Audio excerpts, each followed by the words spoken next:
All you need to know about the financial committee hearings today is that government is too useless to do anything. I swear to God. I watched all 5.5 hours of that horseshit, and guys, I have no faith in them being able to do anything because they couldn't address the major fucking issues. It was impossible for anybody to ask a coherent question. And let's get to the size of the financial committee to begin with, okay? How many people would you think? Okay, you're going to have, I think there were 4 or 5 different experts. Let's see if I can remember them. There was a guy from Melvin Capital, obviously, he should be there. A major player from Citadel as well. Vlad Tenev of RobinHood, obviously. Kevin Gill, deep fucking value, Roaring Kitty. He was there. A CEO from Reddit and a lady from the Cato Institute. Yeah, there was 6 experts that were there for this first round of what amounted to opening statements because there's going to be 2 additional days of hearing from the financial committee. So, okay, there are 6 people that the panel is to question. Now, how many people on this committee do you think should be asking questions? I would think that you'd probably have your half dozen questionnaires. People, you might have a blind spot. You might not think of a couple of different answers. So obviously you'd have a few different people with a couple of different perspectives asking different questions. Oh, they had a few more than 6 people. So a dozen? 2 dozen? How about 52 motherfuckers having 5 minutes apiece to ask complex questions about the finances of Wall Street?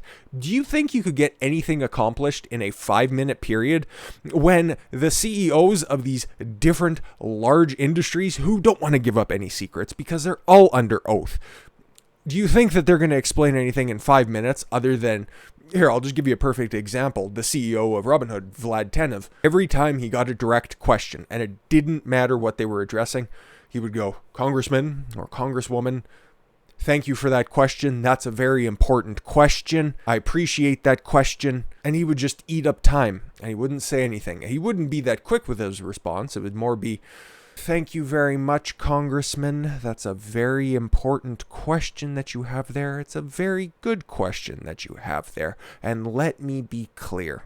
See how many seconds that takes up?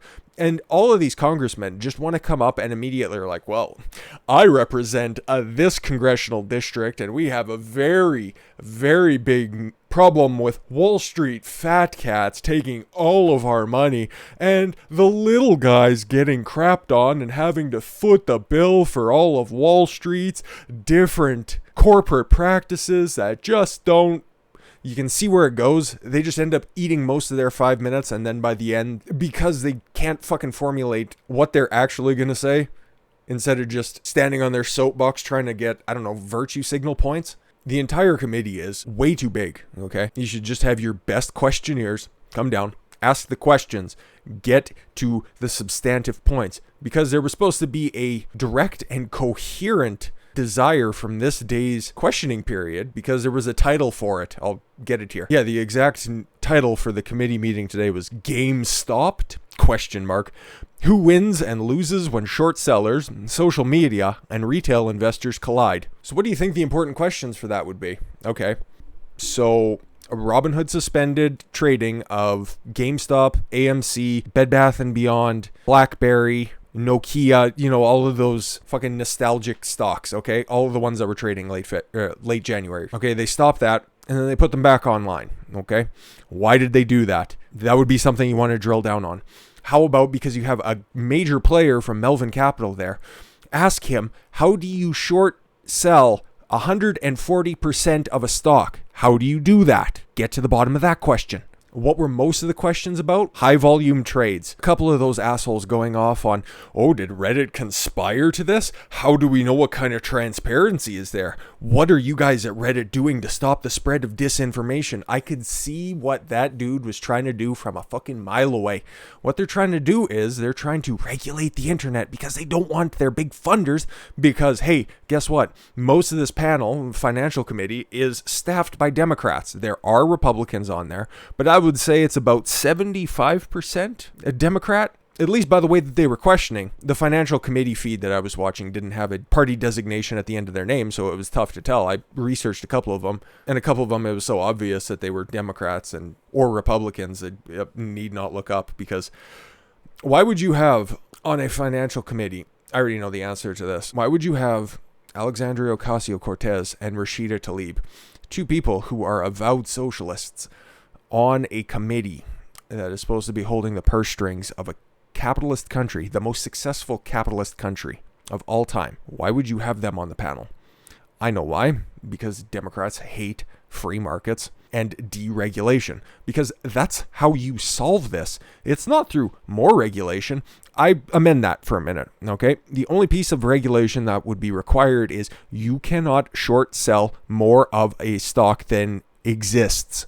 I think that would be a pretty good idea, a good way to stop this from ever happening again. Because a couple of times there were some good points that were brought up, probably accidentally because the questioning was atrocious, was how rare that this occurrence would be. Okay, nobody ever plans for this because it's something that just doesn't occur. In the more than 10,000 days that the stock market has been open, this is the first instance of this ever happening. Okay, is it likely to happen again? No, very much so. It's very rare, half a percentile point at best of ever happening again, but it still could. So you need to put regulations in place for that. I understand. Not a big fan of regulations, but I think stopping over short selling is probably something good.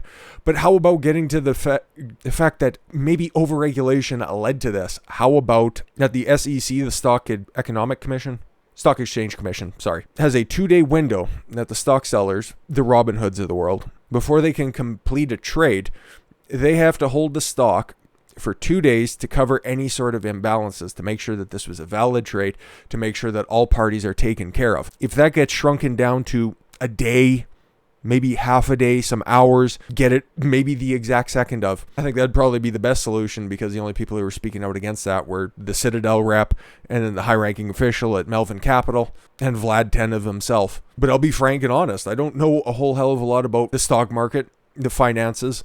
Obviously, I'm just using big terms and just relaying the information that I heard and trying to dispense it in a little bit more of a palatable method than 5.5 hours of sheer idiocy and boomerism, the likes of which you've never seen before, because just the technical presentation of this was fucking atrocious.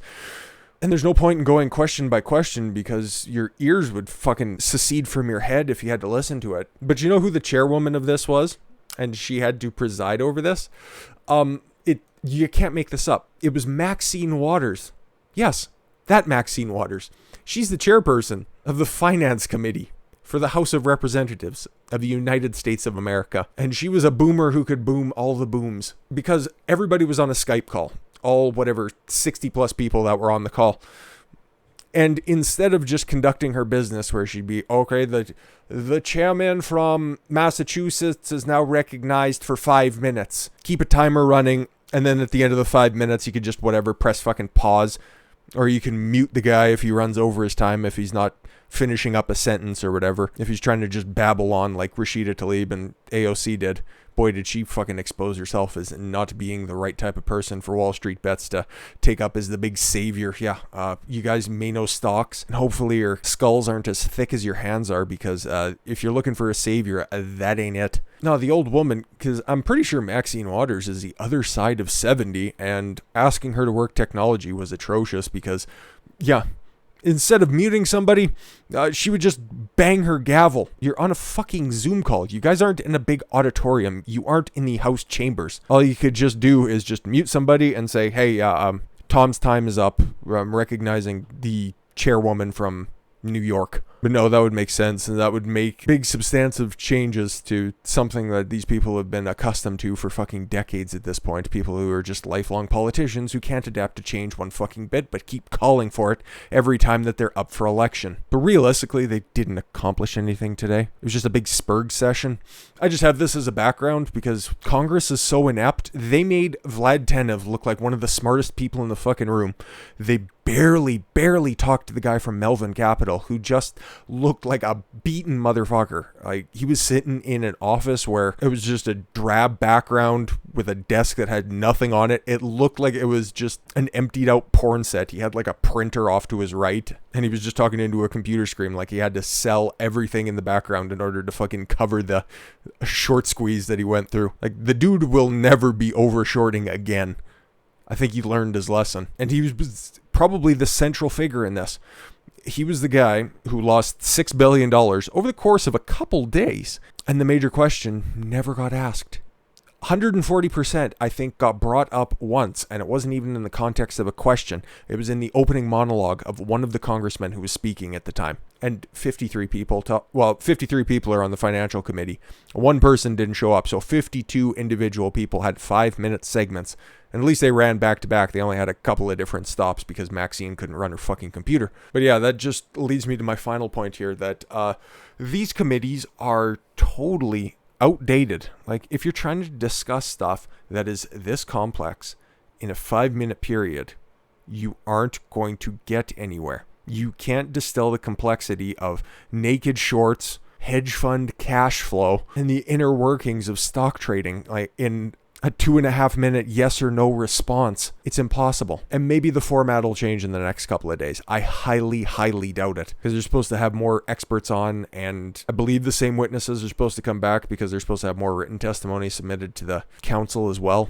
But they didn't get anything. What they should have asked was very simple.